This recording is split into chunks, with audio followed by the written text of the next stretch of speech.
Hello friends, कैसे हैं आप सब। दोस्तों, आइए सुनते हैं एक छोटा सा प्रसंग। एक घर में 5 दिए जल रहे थे। अचानक एक दिन एक दिए ने कहा, इतना जलकर भी मेरी रोशनी की लोगों को कदर ही नहीं है, तो बेहतर यही होगा कि मैं बुझ ही जाऊं। और वह दीपक बुझ गया। जानते हैं, वह अपने आप को व्यर्थ समझ रहा था। वह दिया कौन था? उस दिए का नाम था उत्साह। यह देखकर दूसरा दिया कहने लगा, अब मुझे भी बुझ जाना चाहिए। निरंतर रोशनी देने के बावजूद भी लोगों को मेरे महत्व का पता ही नहीं चल रहा है। और इतना कहकर वह दिया भी बुझ गया। उसका नाम था शांति।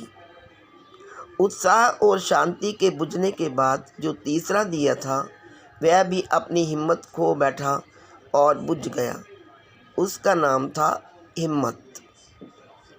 उत्साह, शांति और हिम्मत, इन तीनों दिए के बुझने के बाद चौथा दिया स्वतः ही अपने आप ही बुझ गया, और इसका नाम था समृद्धि।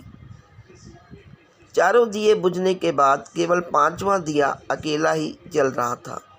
हालांकि 5वां दीपक सबसे छोटा था, मगर फिर भी वह निरंतर जल रहा था। तभी उस घर में एक लड़के ने प्रवेश किया। उसने देखा कि उस घर में सिर्फ एक ही दिया जल रहा है। वह खुशी से झूम उठा। 4 दिए बुझने की वजह से वह दुखी नहीं हुआ, बल्कि यह सोचकर खुश हुआ कि कम से कम एक दिया तो अभी भी जल रहा है। उसने तुरंत उस 5वें दिए को उठाया और बाकी के 4 दिए फिर से जला दिए। जानते हैं उस 5वें और अनोखे दिए का नाम क्या था? उसका नाम है उम्मीद।